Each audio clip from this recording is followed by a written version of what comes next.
Hello दोस्तों, आप सभी का स्वागत है मिशन कंपटीशन क्लासेस और अनवर जीके ऑफिशियल पर। तो दोस्तों, हम राजस्थान ज्योग्राफी के topic wise question answer solve कर रहे थे दोस्तों, और हमने राजस्थान के औद्योगिक प्रदेश तथा राजस्थान का परिचय टॉपिक के क्वेश्चन आंसर सोल्व कर दिए थे। आज हम राजस्थान के जो भौतिक प्रदेश है उनके 15 क्वेश्चन सोल्व करने वाले हैं। हो सकता है ये आपके एग्जाम में आ जाए, ये आप लोगों के लिए ज़रूरी है, तो पूरी वीडियो ज़रूर देखना। तो दोस्तों, बिना देरी किए चलते हैं हम अपने टॉपिक की तरफ। और आज का दोस्तों हमारा टॉपिक रहेगा, वो रहेगा हमारा टॉपिक राजस्थान के भौतिक प्रदेश। हमारा टॉपिक क्या रहेगा दोस्तों? राजस्थान के भौतिक प्रदेश। राजस्थान के भौतिक प्रदेश यानी कि राजस्थान का फिजिकल डिवीजन के क्वेश्चन आंसर देखेंगे। तो पहला क्वेश्चन है आप लोगों के लिए। पहला क्वेश्चन है आप सभी के लिए, अरावली श्रेणी में निम्नलिखित में से कौन सी सर्वोच्च पर्वत चोटी है? अरावली श्रेणी में से निम्नलिखित में से कौन सी सर्वोच्च पर्वत चोटी है? तो अरावली के अंदर दोस्तों जो तीन बड़ी बड़ी चोटियां है वो कौन कौन सी है? पहले नंबर पर है दोस्तों आप लोगों के गुरु शिखर। पहले नंबर पर आप लोगों के कौन सी? आप लोगों के गुरु शिखर। दूसरे नंबर पे आप लोगों के है शेर। दूसरे नंबर पर आप लोगों के शेर। तीसरे नंबर पर आप लोगों के क्या है? जरगा। ठीक है, ये सब जानते हो दोस्तों। 1722 है, ये आप लोगों के 1597 है। ठीक है, और आप लोगों के क्वेश्चन देखते हैं। अरावली में निम्नलिखित में से कौन सी सर्वोच्च पर्वत चोटी? अचलगढ़। तो दोस्तों अचलगढ़ अभी, रघुनाथगढ़ भी नहीं, शेर भी नहीं, तारागढ़ भी। आप लोगों के इनमें से सबसे ऊंची चोटी है दोस्तों शेर। कौन से दोस्तों? शेर, क्योंकि इसकी ऊंचाई कितनी है? 1597। तो करेक्ट आंसर क्या हो जाएगा आप लोगों के दोस्तों? शेर। आप लोगों के करेक्ट आंसर क्या हो जाएगा आप लोगों के? शेर। करेक्ट आंसर आप लोगों के क्या हो जाएगा? शेर चोटी, है ना। ठीक है दोस्तों, याद रखना, बहुत ही इंपॉर्टेंट है ये प्रश्न आप लोगों के। पहली सर्वोच्च चोटी गुरु शिखर है, ये भी याद रखना। बढ़ते हैं अगले क्वेश्चन की तरफ। अगला क्वेश्चन है दोस्तों आप लोगों के लिए, दूसरा क्वेश्चन है आप लोगों के, राजस्थान में सर्वाधिक जनघनत्व वाला भौतिक प्रदेश है। राजस्थान में सर्वाधिक जनघनत्व वाला भौतिक प्रदेश है। तो जनघनत्व क्या होता है दोस्तों? जनघनत्व क्या होता है? मतलब कि किसी क्षेत्र विशेष पर यदि जनसंख्या अधिक रहती हो, ठीक है, उसे जनघनत्व बोलते हैं। या फिर 1000 वर्ग किलोमीटर में रहने वाले व्यक्तियों की संख्या को क्या बोलते हैं? जनसंख्या घनत्व। यहाँ भौतिक प्रदेश, तो थार का मरुस्थल है क्या? थार का मरुस्थल वैसे ही आप लोगों के रेगिस्तान है, वहां रहना कौन पसंद करेगा? तो यहाँ आप लोगों के ये नहीं है। ठीक है, अरावली पर्वतमाला है क्या? रहते हैं लेकिन कम रहते, जनघनत्व ज्यादा नहीं है। हाड़ौती के पठार में आप लोगों के जनसंख्या घनत्व लेकिन कम है। लेकिन बात की जाए पूर्वी मैदानी प्रदेश की, तो पूर्वी मैदानी प्रदेश के अंदर आप लोगों के जनसंख्या घनत्व अधिक पाया जाता है। क्यों पाया जाता है? क्योंकि ये क्षेत्र मैदान है। ये क्षेत्र कैसा है? मैदान में आप क्या कर सकते हो दोस्तों? कृषि। और आप जानते हो राजस्थान की लगभग 75% जनसंख्या किस पर निर्भर है? कृषि पर। और कृषि पर निर्भर है तो आप लोगों की जनसंख्या घनत्व भी कहाँ होगा? मैदानों में। और मैदानों में दोस्तों नदियां बहती है। क्या बहती है? नदियां बहती है। औद्योगिक प्रदेश होते हैं, इसलिए आप लोगों के सर्वाधिक जनसंख्या घनत्व कहाँ पर होगा? आप लोगों के पूर्वी मैदानी प्रदेश में। अगला क्वेश्चन है आप लोगों के तीसरे नंबर पर, राजस्थान के किस प्रदेश क्षेत्र में मुख्यतः बीहड़ पाए जाते हैं? राजस्थान के किस प्रदेश या क्षेत्र में मुख्यतः बीहड़ पाए जाते हैं? तो दोस्तों सबसे पहले आपको पता होना चाहिए बीहड़ क्या होता है। तो जब नदी क्या होता है? जब नदियों द्वारा मार्ग में आई हुई मृदा का जब कटाव किया जाता है, नदी जो बहती है और रास्ते में अब जो मृदा होती है उसका जो कटाव करती है, उस कटाव को, मृदा कटाव को बोला जाता है दोस्तों अवनालिका अपरदन। उस मृदा कटाव को क्या बोला जाता है? अवनालिका अपरदन। और उस अवनालिका अपरदन को ही दोस्तों हम क्या बोलते हैं? बीहड़। क्या बोलते हैं? बीहड़। और सर्वाधिक बीहड़ जिस नदी के द्वारा किया जाता है वह किया जाता है चंबल नदी। वह किस नदी के द्वारा किया जाता है? चंबल बेसिन में होता है। सबसे ज्यादा बीहड़ चंबल बेसिन के द्वारा किया जाता है। चंबल के अंदर काली सींध हो गया, आप लोगों के पार्वती हो गया, ये नदियां बहुत ज्यादा बीहड़ करती है दोस्तों। ओके, और सबसे ज्यादा बीहड़ चंबल नदी और किस जिले में होता है? तो दोस्तों कोटा में। सबसे ज्यादा बीहड़ कोटा के अंदर। बढ़ते हैं दोस्तों अगले क्वेश्चन की तरफ। अगला क्वेश्चन है आप लोगों के लिए, गोडवाड़ बेसिन राजस्थान के किस वृत्त भू आकृतिक विभाग का हिस्सा है? गोडवाड़ बेसिन राजस्थान के किस भूभाग का एक हिस्सा है? तो दोस्तों यह आप लोग जब पश्चिमी मरुस्थल पढ़ते हो ना, जब आप पश्चिमी मरुस्थल पढ़ते हो तो पश्चिमी मरुस्थल को दो भागों में बांटते हैं अपन, एरिड यानी शुष्क, और नॉन एरिड या आप लोगों के अर्ध शुष्क, सेमी एरिड।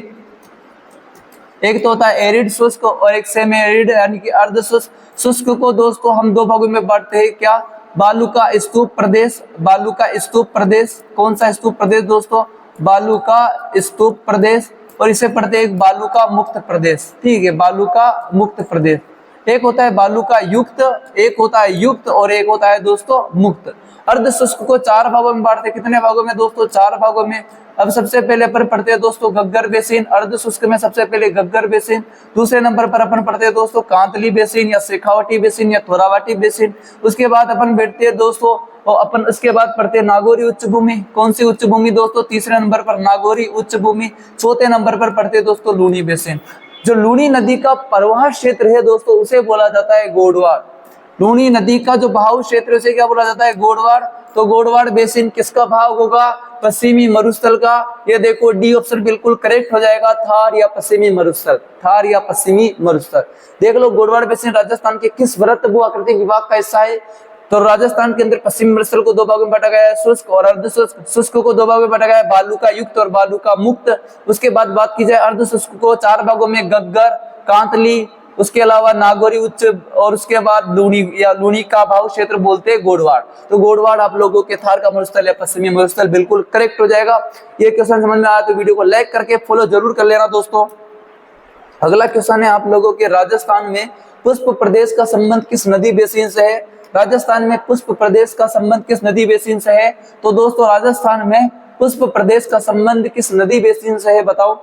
तो राजस्थान में पुष्प प्रदेश का संबंध किस नदी से है? तो माही नदी से। ऐसा बोलते हैं दोस्तों, जो माही नदी डूंगरपुर, बांसवाड़ा, प्रतापगढ़ में बहती थी, वहां पर फूलों की खेती हुआ करती थी, इसलिए उस क्षेत्र का नाम क्या था दोस्तों? पुष्प प्रदेश। तो ये इसका करेक्ट आंसर माही हो जाएगा। चंबल नहीं होगा, बनास नहीं होगा, ना ही लूनी होगा। इसका करेक्ट आंसर है माही। बात करते हैं दोस्तों अगले नंबर यानी कि छठे क्वेश्चन की तरफ चलते हैं।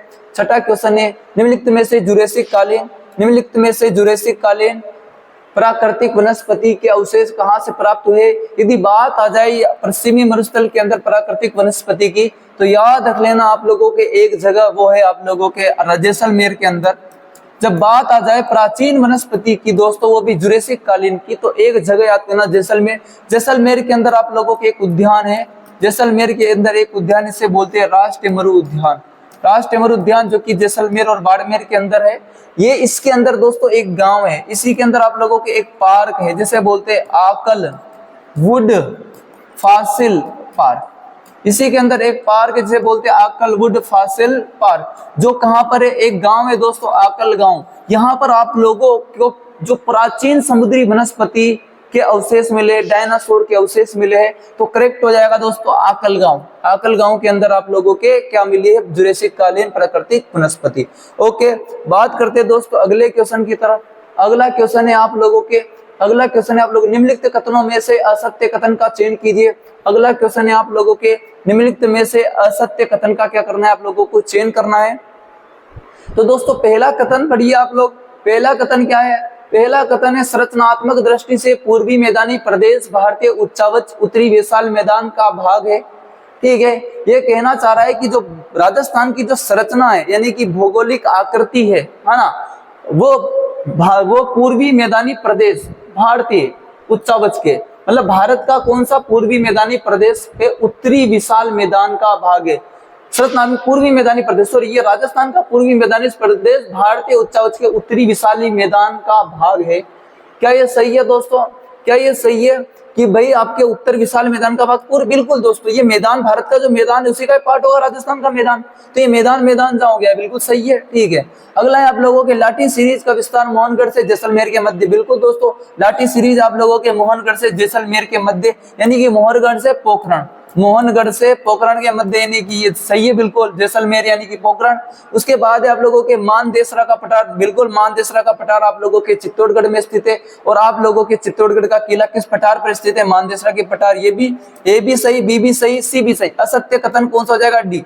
दक्षिणी अरावली की सर्वोच्च चोटी क्या है आप लोगों के? रघुनाथगढ़, जो कि गलत है, जो कि पूरी तरीके से गलत है। यदि आप अरावली की बात करें, किसकी? अरावली के अंदर देखोगे तो उत्तरी अरावली की जो सर्वोच्च चोटी है वो रघुनाथगढ़ है। ठीक है, ये दक्षिण की नहीं, उत्तरी अरावली की सर्वोच्च चोटी कौन सी आप लोगों के? उत्तरी अरावली की चोटी आप लोगों के रघुनाथगढ़ है। मध्य अरावली की सर्वोच्च चोटी आप लोगों के टोडगढ़ है।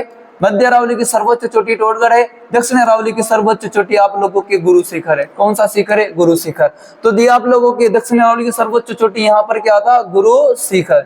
यहाँ क्या होना चाहिए था? गुरु शिखर। ये कथन गलत है, असत्य कथन हो जाएगा आप लोगों के कौन सा? डी। असत्य कथन कौन सा हो जाएगा दोस्तों इसके अंदर?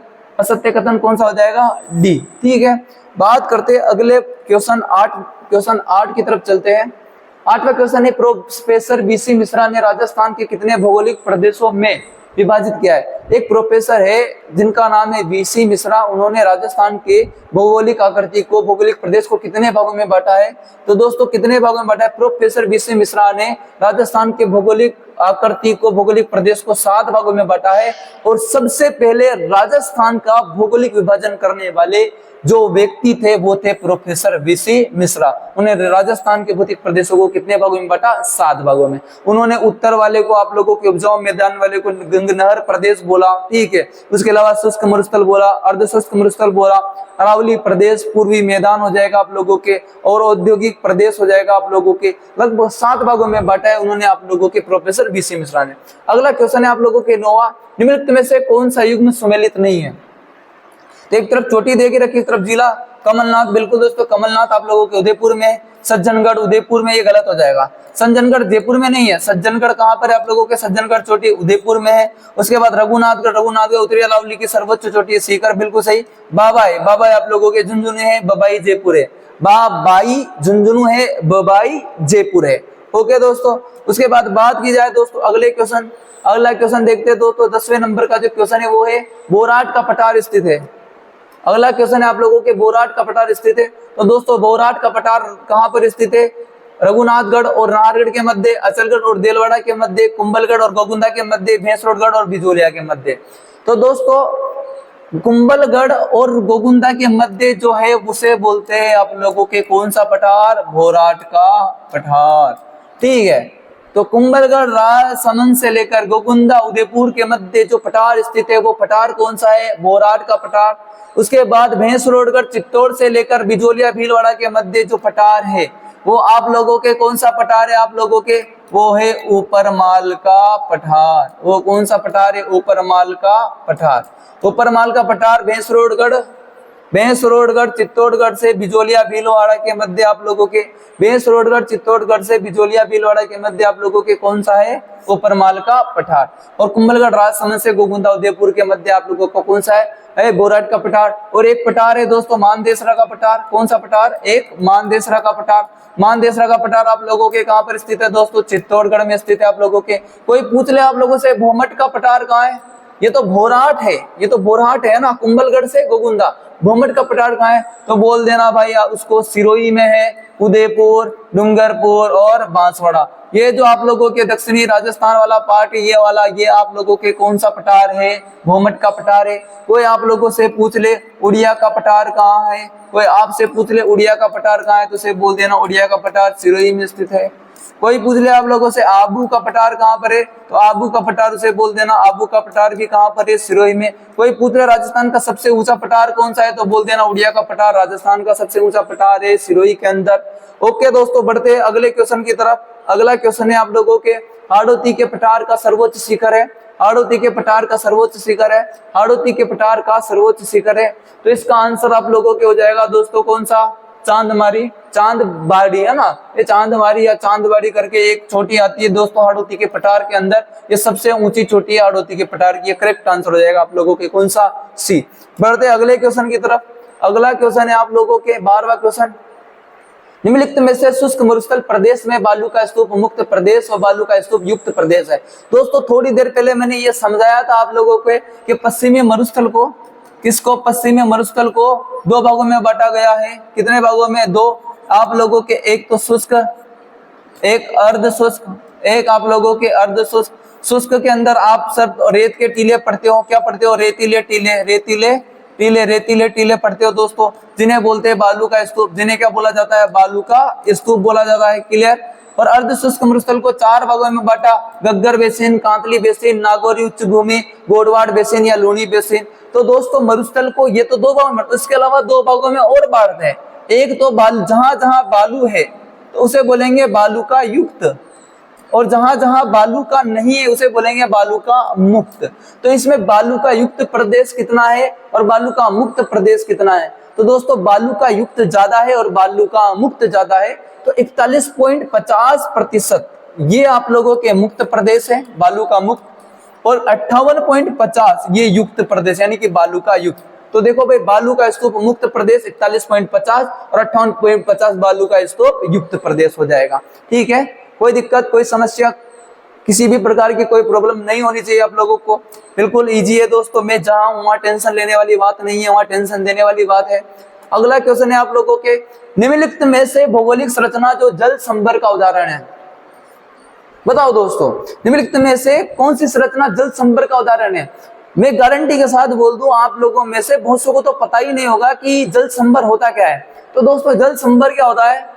जल संभर उसे बोलेंगे उस संरचना को, जैसे कि बरसात का पानी हो या किसी भी पहाड़ी या पठार का पानी हो, वह नदी या समुद्र में ना मिलकर किसी एक जगह पर किसी स्थान विशेष पर जमा हो जाए, या जैसे कि झील में जमा हो जाए। ठीक है, तब जैसे आप लोगों ने टांका सुना होगा, ठीक है, ओके, पोखरण सुना होगा आप लोगों ने, ओके, ये सारी चीजें जो बहुत सारे जो जल ग्रहण का क्षेत्र होता है उनमें जो समा जाए, मतलब नदी में ना मिले ना समुद्र में मिले, उसे जल संभर बोलते हैं।